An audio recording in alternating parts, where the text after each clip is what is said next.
Les trois cygnes d'Ouessant. Récit extrait des Contes et légendes de Bretagne. Lecture par Christophe Tabar. Dans les temps mystérieux dont la légende nous apporte le souvenir lointain, on voyait parfois sur les landes du pays breton passer des cygnes blancs au vol silencieux. Les hommes n'ignoraient pas que sous ces plumages neigeux se cachaient les filles d'un puissant magicien des airs. On ne les disait pas cruelles, comme ces farouches guerrières dont les sagas du Nord ont chanté les terribles exploits. De leur palais suspendu par 4 clous d'or à la voûte du ciel, elles descendaient sur la terre et, dépouillant la blancheur nacrée de leur plumage, se baignaient dans les étangs solitaires. Bien rarement il était donné aux hommes de les surprendre, et jamais nul n'imita l'audace de Pippa, le berger d'Ouessant. Ce garçon avait coutume, tandis qu'il gardait ses moutons, de s'étendre à l'abri d'un rocher, et là, pendant de longues heures, immobile, il écoutait le vent qui gémissait sur la lande et contemplait les nuages qui couraient dans le ciel. Certains jours que, nonchalamment couché sous son abri de roc, il regardait monter les ombres du soir, il vit sortir d'une nuée 3 oiseaux blancs de forme étrange qui planèrent un instant au-dessus de sa tête et descendirent vers la terre. Pippa n'avait pour compagnon que ses moutons noirs. Il avait peu de science. Nul ne lui avait enseigné quels pouvaient être ces oiseaux si différents des goélands et des mouettes, dont les cris résonnent dans les rochers de la mer. Dans le jour pâlissant, leur blancheur apparaissait éclatante, et le berger, qui les suivait avidement du regard, les vit s'abaisser lentement vers le petit étang où il menait boire ses moutons.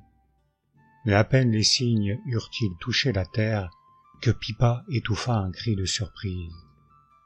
Devant lui 3 jeunes femmes d'une éblouissante beauté s'élancèrent dans l'étang, et 3 plumages neigeux gisaient sur les rives, telle cette écume légère que la houle de la mer accroche aux rochers sombres. Les sœurs se poursuivaient en riant, et Pippa voyait leurs longs cheveux blonds flotter sur l'eau dans un sillage d'or. Tout à coup, l'une d'elles s'écria, et sa voix parut au berger plus douce que la musique du vent. « Mes sœurs, il est temps de partir, hâtons-nous, déjà la nuit monte dans le ciel. » Aussitôt, légères, elles s'élancèrent sur la lande, et quelques instants après, 3 points blancs fuyaient dans l'azur du ciel. Ils avaient depuis longtemps disparu, et le berger les cherchait encore du regard. La nuit était venue quand il regagna sa chaumière. Dans ses rêves troublés, il vit passer sans cesse les cygnes blancs aux ailes déployées, et il entendit le rire léger des filles de l'air tinter à ses oreilles. Le matin, il s'en alla sur la lande plein d'une impatiente espoir. Mais ce fut en vain qu'il attendit. Les jours se succédèrent, et les oiseaux mystérieux ne revenaient pas. Pippa avait l'habitude de renfermer en lui ses rêves et ses pensées, mais enfin, découragé d'attendre et tourmenté du désir de savoir, il se résolut à consulter la sorcière de son village. Cette femme passait pour savoir les choses dont la connaissance est d'ordinaire refusée aux hommes. Seule dans le pays, elle possédait la formule magique qui délivre les gens et les bêtes ensorcelées. On comptait que les esprits de la terre, de l'eau et de l'air avaient commerce avec elle. Quand Pippa eut raconté ce qu'il avait vu, la vieille garda quelques instants le silence, puis elle dit « Fais attention, berger. Il n'est pas bon pour les hommes d'approcher les femmes cygnes, et les oiseaux que tu as vus descendre du ciel sont les filles d'un magicien dont la demeure est placée entre le ciel et la mer. »« Comment monter à ce palais ?» demanda Pippa, qui écoutait ces paroles avidement. « Pauvre innocent, dit-elle avec un sourire de pitié, c'est moins facile que de garder tes moutons en dormant sur la lande. Il y a bien longtemps un garçon sans cervelle a voulu s'aventurer dans ce pays interdit aux hommes. On ne l'a pas revu. Si un autre y est allé, moi, j'en puis revenir, pensa le berger, et il ne quitta pas la sorcière avant qu'elle ne lui eût enseigné par quels moyens on parvenait au royaume des femmes cygnes. Or, à quelques pas de l'étang, il y avait un petit ravin dans la lande. C'est là que se blottit Pippa, et de nouveau, il recommença d'attendre. Les heures, les jours passèrent, et voici qu'il allait perdre espoir. On était au 7e jour et le soleil baissait à l'horizon. Alors, tout au fond de la nuée, et il distingua, tandis que son cœur battait à rompre dans sa poitrine, 3 points blancs qui grandirent, s'approchèrent, et les 3 cygnes descendirent vers l'étang. À peine les jeunes filles se furent-elles jetées dans l'eau, que Pippa d'un bond fut près de la rive, saisit un des plumages neigeux, et s'en retourna se cacher. Les minutes lui semblaient longues, et son trouble alla croissant, lorsqu'il vit les jeunes filles sauter légères sur la lande. Au même instant, l'une d'elles poussa un cri et se rejeta vers l'étang. « Mes sœurs !» s'écria-t-elle avec terreur. « On m'a volé mon plumage blanc. Hélas, que ferai-je? Voyez, la nuit s'approche. Que dira notre père si vous rentrez sans moi ?» Alors Pippa se leva et s'avança hardiment vers elle. Dès qu'elles l'aperçurent, les jeunes filles d'un vol rapide s'élancèrent vers lui en criant avec colère. « C'est toi qui as dérobé le plumage de notre sœur. Rends-le-nous un instant, sinon nous t'arracherons les yeux. »« Oui, je l'ai volé, » dit le berger, rassemblant tout son courage.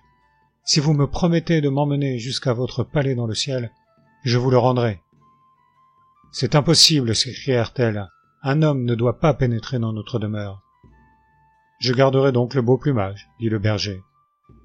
Alors elles le menacèrent, le supplièrent, mais lui regardait la tête charmante de la jeune fille qui nageait dans l'eau assombrie, et cette vue lui donnait du courage, car il pensait « Là où elle sera, je veux être aussi. » Le soleil avait disparu, une lueur de feu s'éteignait sur les nuages lourds qui traînaient à l'horizon. Déjà la nuit se faisait obscure. Alors les sœurs effrayées lui promirent ce qu'il voulait, et la plus jeune, lorsqu'elle eut revêtu son plumage blanc, l'emporta sur ses ailes. Ils passèrent au-dessus de la mer, ils traversèrent les nuages qui cachaient le ciel, mais qu'importait au berger? Bercé sur ses ailes blanches si douces, il oubliait le danger qui l'attendait et souhaitait que la course aérienne, pareille au plus beau des rêves, fût sans fin. Brusquement les oiseaux s'arrêtèrent. Il vit le palais immense qui dressait son ombre dans la nuit. « Demeure ici dans notre jardin, » dirent les 2 sœurs. « Nous t'apporterons à manger, car si tu entres dans le palais, notre père te tuera. » Mais celle qui l'avait porté sur ses ailes le quitta sans un mot. Cette nuit-là, Pippa coucha sous les étoiles. La solitude lui paraissait cruelle, et les heures longues. Lorsque le soir fut venu, il vit apparaître l'une des sœurs. Elle le regarda sans colère et lui dit « Demeure encore ici. Notre père doit partir pour un lointain voyage. Alors nous te montrerons les merveilles de notre palais et nous te ramènerons sur la terre. » Le berger pensa seulement « Que m'importent les richesses de ce palais si je ne vois pas celle pour qui je suis venu ici ?» Le 3e jour seulement elle vint. Vêtue d'une robe argentée, elle s'avançait dans sa grâce fière, pareille à une jeune déesse. Lorsqu'elle voulut le quitter silencieuse, il la retint. « Pourquoi ne me parlez-vous pas ?» dit-il humblement. « Que vous importent mes paroles, jeune étranger ?» dit-elle farouche. « C'est pour vous que je suis venu ici et que j'ai quitté la lande où je rêvais tout le jour. Car vous êtes plus belle que les étoiles dans le ciel, et je ne peux pas m'éloigner de vous. » Mais elle le regarda avec une sorte d'effroi et s'enfuit sans lui répondre. La pensée de Pippa ne se détournait jamais un instant de la jeune fille, et c'est pourquoi il ne s'apercevait plus de la longueur des jours. Lorsqu'elle revint près de lui, il vit qu'elle était triste et ne voulait plus le regarder. « L'amour est le soleil du cœur, dit-il doucement. Si vous m'aimiez, je ferais briller la joie dans vos yeux. » Alors, levant sur lui son regard mystérieux, elle dit très bas, « Berger, je crains cet amour qui brûle le cœur et ne laisse pas de repos. » Ces paroles remplirent Pippa de joie, et, ne dormant pas de la nuit, il devançait par la pensée l'heure qui ramenait la fille du magicien. À peine les ombres du soir s'élevaient de la terre, qu'elle parut. « Il faut que tu retournes sans tarder dans la lande, dit-elle. Les serviteurs de mon père soupçonnent ta présence. Lorsqu'il rentrera ce soir, il apprendra qu'un étranger est ici. Sa colère sera terrible. Viens donc, hâte-toi. Sur mes ailes, je te porterai jusqu'à la lande où tu seras en sûreté. »« Sans vous, je ne retournerai pas sur la terre, dit le berger. Fuyez avec moi, allons dans un pays lointain où la puissance du magicien ne pourra s'étendre. Je ne suis qu'un berger pauvre et ignorant, mais je vous montrerai que le bonheur des hommes faibles et chétifs est plus grand que celui des déesses qui ne connaissent pas l'amour. » Ils partirent. 3 nuits et 3 jours il vola au-dessus de la mer. Le 3e jour elle dit « Pippa, mes forces m'abandonnent. Si vous ne voyez pas la terre, nous sommes perdus. » Pippa, joyeux, lui montra des rochers qui se dressaient contre la mer écumante. Or, ces rochers étaient la terre d'Angleterre, et ils vécurent là heureux, de longues années, et la femme du berger ne regretta point son palais suspendu dans le ciel. Parfois, trouvant la maison étroite, il lui prenait un grand désir de liberté. Alors, revêtant son plumage blanc, elle volait au loin et se baignait dans les étangs solitaires. Mais Pippa n'avait aucune inquiétude. Le lien qui retenait à lui la fille divine était plus fort que toutes les chaînes forgées par l'homme, car ce lien, c'était l'amour. Ce Pippa, c'est toute la Bretagne. Berger de la lande, marin de l'océan, travailleurs courbés sur la terre maigre et stérile, rameurs penchés sur les lourds avirons, tous ont ainsi dans le cœur un coin de pays magique où leurs rêves les emportent. Méfiez-vous de ces visages durs, de ces bouches obstinées dans le silence. Regardez les yeux clairs que dilatent quelques lointaines visions. Le Breton est allé chercher sa fée, et sûrement il l'a ramenée. À l'heure où la bêche s'arrête, où la rame se relève, où la voile se détend, il regarde la fée qui hante son jardin ou son bateau, et qui chante à sa vie difficile et laborieuse une légende où fleurit l'espoir de l'amour ou de la foi.